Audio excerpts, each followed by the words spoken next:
Hey everyone, just doing my first ever live on my actual page. It's going to be hopefully a quick video.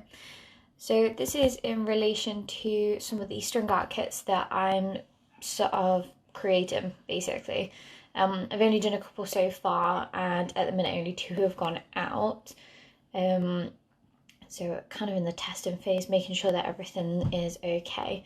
So what I'm going to do is just a quick video on how to sort of get you started with the kit, mainly the stringing part as that is the most difficult.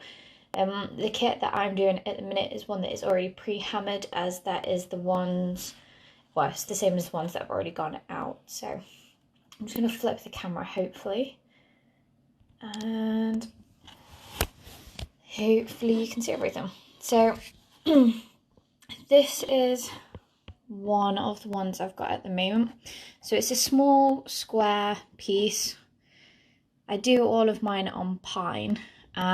This one is sort of like a grey whitewash effect, if you can see. And it's in the shape of a little bunny. So I think this one measures about 15 centimetres by 15 centimetres on the back. There you go. So like I say, this one's the pre-hammered one. What I'm doing is, with the kits you normally get some thread in there. So this is just standard embroidery thread, and the one I've decided to use for this little bunny is a cream version. You'll need a pair of scissors, and I like using some tape. So I got some washi tape, which you'll see in a moment as to why. So let's get you started. So I'm going to just show you how to sort of like attach the string so we can begin. And like I said, with the kits, it's your own piece, so it doesn't have to be perfect. Have a play with it, especially when we start doing the zigzaggy parts. I think some people like to do it directionally, so they'll go sort of sideways, and then they'll get so far, and then they'll probably go back like up the ear again and come back down and go across. I haven't done any like that. I just kind of like to zigzag it all over the shop. I don't particularly like mine to be too neat. So we'll start, we've got the end of our embroidery thread. It can be a pain. As you can see, embroidery thread is made up of 6 different thin strands, and they can start to sort of come loose. But attach it to a nail. It can be any nail, wherever you'd like to start. I normally like to start at the bottom, and you will just make a knot. I'll try and do this so you can still see it on camera. So we'll just tie it on there. And I will knot it again, and that keeps this end on there. So if you watch different YouTube videos, different people would have their own different ways of doing it. This is just how I have been doing mine.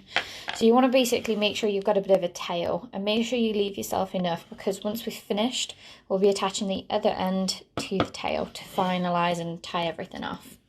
So I got my tape,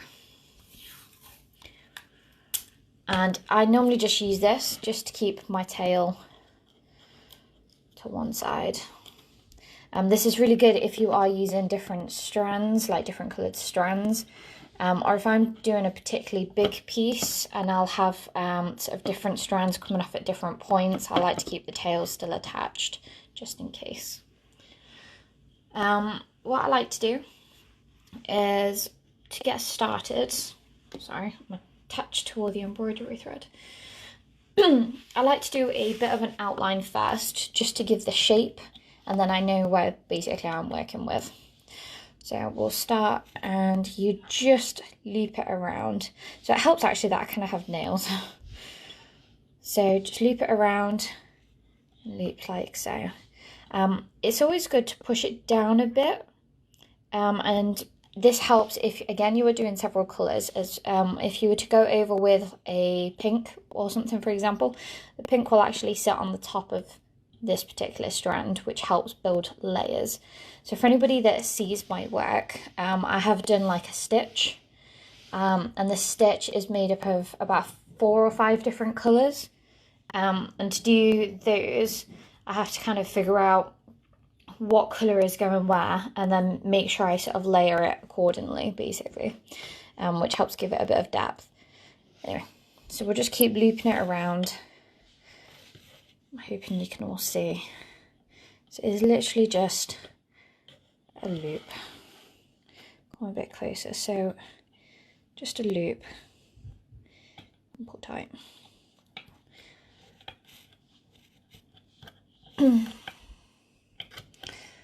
And don't forget, I know it's going to be really hard working with kids, but try and keep that pulled tight. Otherwise, your thread will become really loose and it can come off the nails. And don't forget just to push it down a little bit.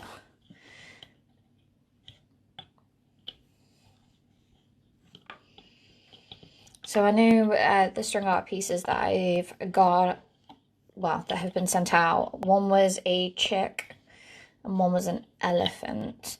But I only did one of each, unfortunately, at the moment. As it's a bit of a pain because my workshop is actually my granddad's shed. And although I could probably still access it, I'm just trying to make sure that I keep myself and them safe at the moment. So unfortunately, I'm slowly running out of projects as I'm kind of stringing everything up at the moment. I think my last big string art piece I've got that needs stringing up is actually a Christmas piece. So if I get really bored, I'll do that. So again, just looping it round and just push them down. Loop it round, loop it round, loop it round.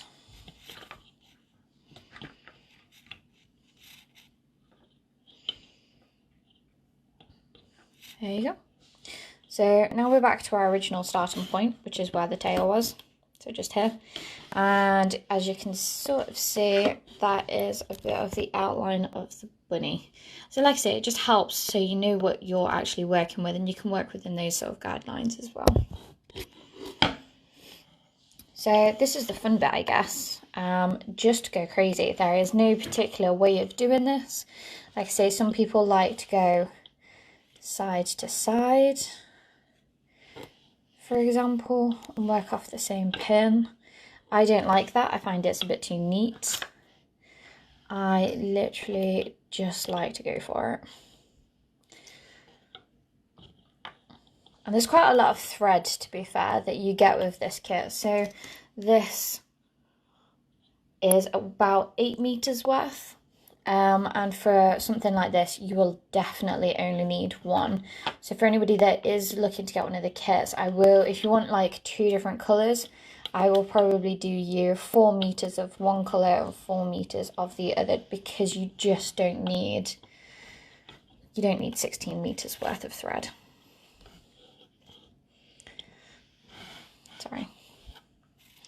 So again, with this, it's just the same sort of thing. So over here, we're going down this one, and it's again just loop it around the nail and move on to the next one. And as you can see, this one's quite high up, so we'll just knock that down. And it's really good because sometimes you'll double up on the same nail. So the idea is just to make sure that every nail at least has been touched with a zigzag almost.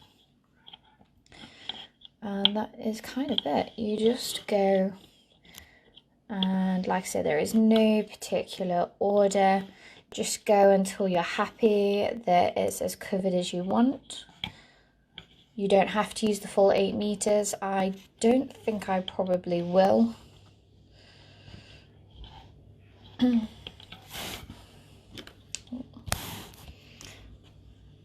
Strings got caught. Now with the thread, I would be careful because as it comes into a bit of a spool, it does have a habit of knotting, as I found out. One of my favourite ways of preventing it from knotting is when you sort of separate it out, it comes into a bit of a, well, a bit of a loop. Now I have a mug which is weird. But I have a mug that this will sit perfectly over, and it's almost like a crochet wool ball where you will just keep pulling the thread out and it will just move. Oops. It will just move around the mug, which basically just helps it from knotting itself together. So I'm trying to do this on James's desk with my phone placed on our charging pad. So it's not ideal, but it's the best way I've got.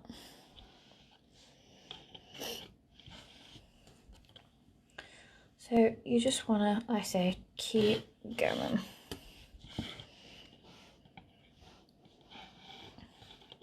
I'm thinking of doing these string art kits properly, I think, when everything is done and finished with all this quarantine stuff.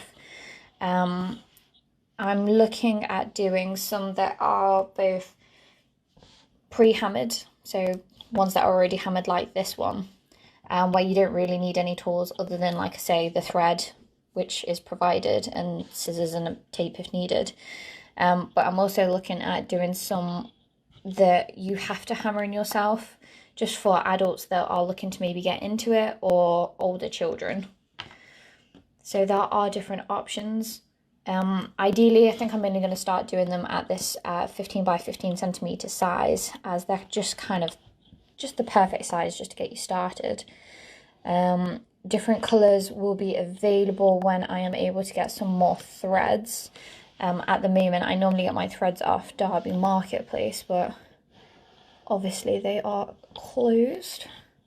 So I'm just working with whatever threads I've got in my box at the moment.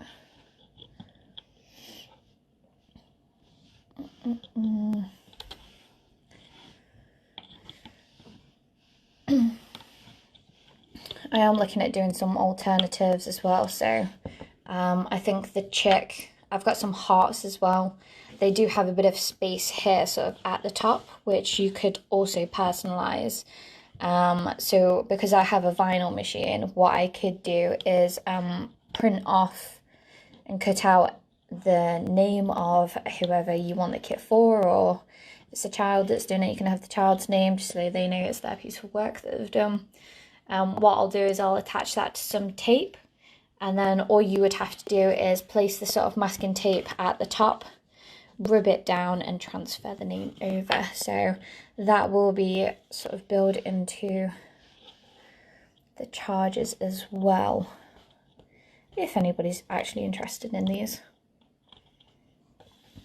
I do have a few spare, so if anybody does want them and is local, I don't mind dropping them by on your doorstep.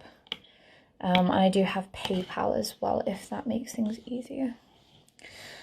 So, like I say, I am already that far in. I think I want a little bit here just because it doesn't look right. I still have quite a bit of thread to go. I'm just going to do a few more.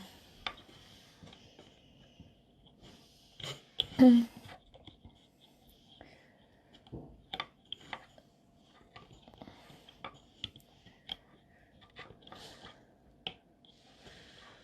then I'll just show you how to finish it up.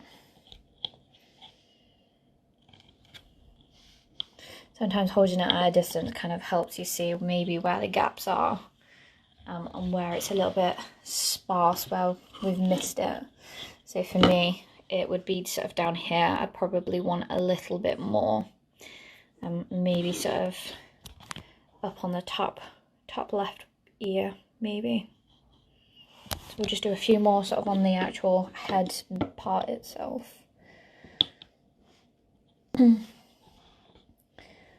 But like I say, go with the flow.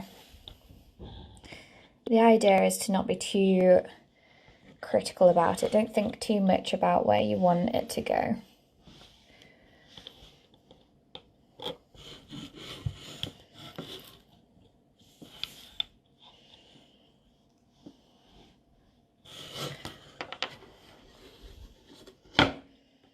Just do up a little bit by this ear. And I'm going to leave it just like that for the time being. So as you can see, there's probably a few bits, if I can go a little bit further out, on the ear on the left hand side, on the inner part of the ear, there's a bit where it looks a little bit threadbare. I'll probably go over them, maybe. A good way of getting around that is, once you sort of get so far, a figure of 8 is normally quite good. So if you can see here, if you zigzag it outside, inside, outside, and then sort of inside, if that makes sense. And that helps to sort of fill in that line a little bit there for you.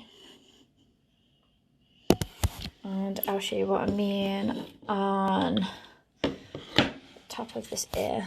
So the top of the ear, it's here where it looks a little bit empty. So we'll just do the loop figure of 8. And that should help fill that in a little bit.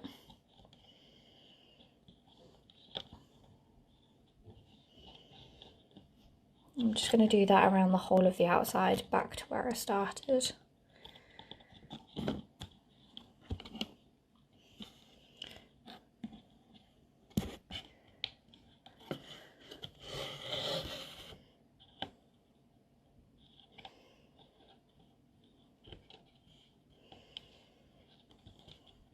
And that's it. So that's back to where I started. So now that looks a little bit more full. It's not perfect, but I'm just going to show you how to sort of finish it off. And all I'm just going to do now is go around the outside and just kind of fill in that outline a little bit. So we are currently here on this pin, and I'm not going to loop anything, but I will just push these down a little bit for this next part. So I'm just pushing the threads down. And all I am purely doing is running the thread around the edge of the pins.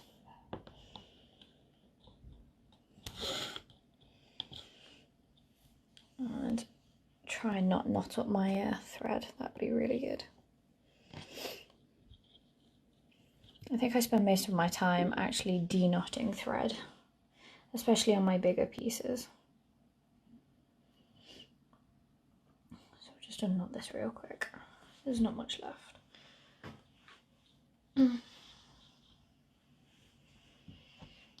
I've lost the end.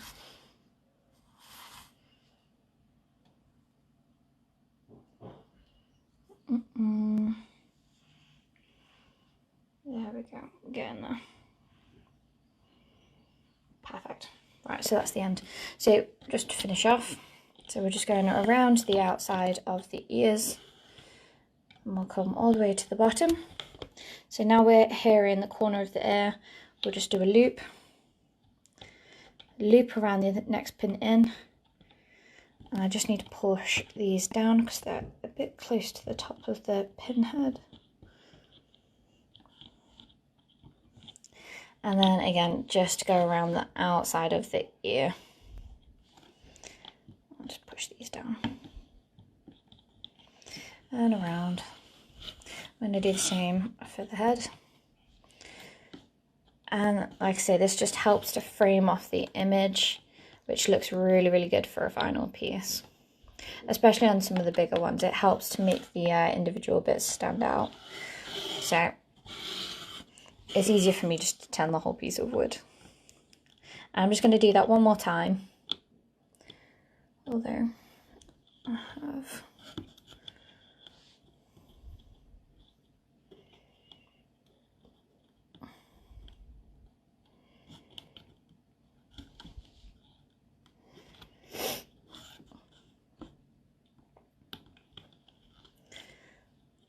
and back around the ear.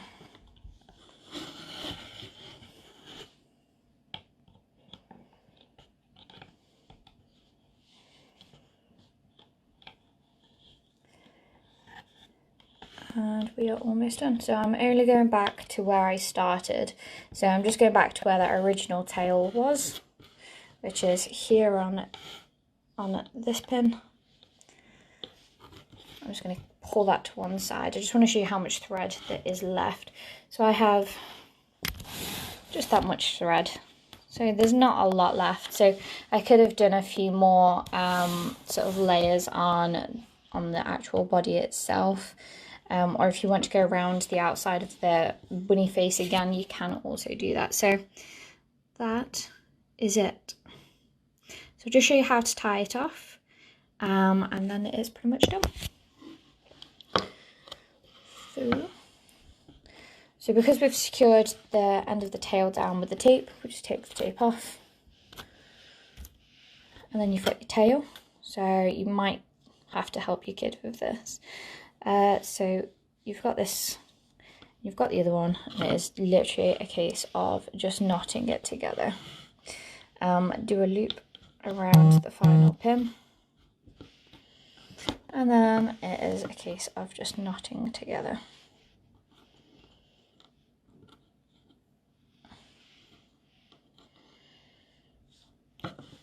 There's your knot, and I will do it one more time just so they don't come apart. Pull tight, and that's it. So you can just see that the knot is there, and then we'll just take our scissors and we need to cut as close to the knot as possible, but not directly on the knot, as I have found that when you do that, you sometimes end up cutting the threads, and it all comes apart and is loose, which is not good. And there you go. And that is done. So it looks pretty good. Again, if you do have any of the other ones and you are using two different colours, it'd be exactly the same process. So you could do a few of the zigzags with, say, a pink first. I would tie it off, but before you cut the tail ends off like we have just done now, do your second colour, and that way you can make sure that you are happy with sort of the colour and the pattern that you've got. And then again, you would just go over with the white, and if you wanted to outline it like I have here with the layers, you would just use whatever colour you wanted to do that. So whatever colour you would want to do the outline of, I would probably do that as your second colour, so do that one last. But yeah, that's it. As you can see, it's kind of layered up quite nicely, so that's why we need to keep pushing the pins down. But yeah, that's it. So thank you very much for watching. Like I say, I'm hoping to get these up and running sort of whenever the quarantine finishes. I do have a few, so if you are local, I can get some to you. I thought it'd be easier at the minute to do a video because I don't actually have any ink in my printer, so I can't actually print you a step-by-step guide. And it's actually a little bit fiddly to try and figure out how to do the zigzag and the knotting on images, so I thought a video would be easier. Going forward in the future, I'm looking at hopefully doing some Christmas ones, and some other generic patterns like a fish, flower, dinosaur, etc, etc. And for any adults that do want maybe a slightly bigger image that they want to string up themselves, I am happy to do that as a custom order. So if you want it as a gift for somebody, like they want a, I don't know, a Derby ram or something like that, just let me know. I can either pre-hammer or I can get everything ready so that it will just be a kit. Well, thank you very much for watching. Take care, guys, and see you later.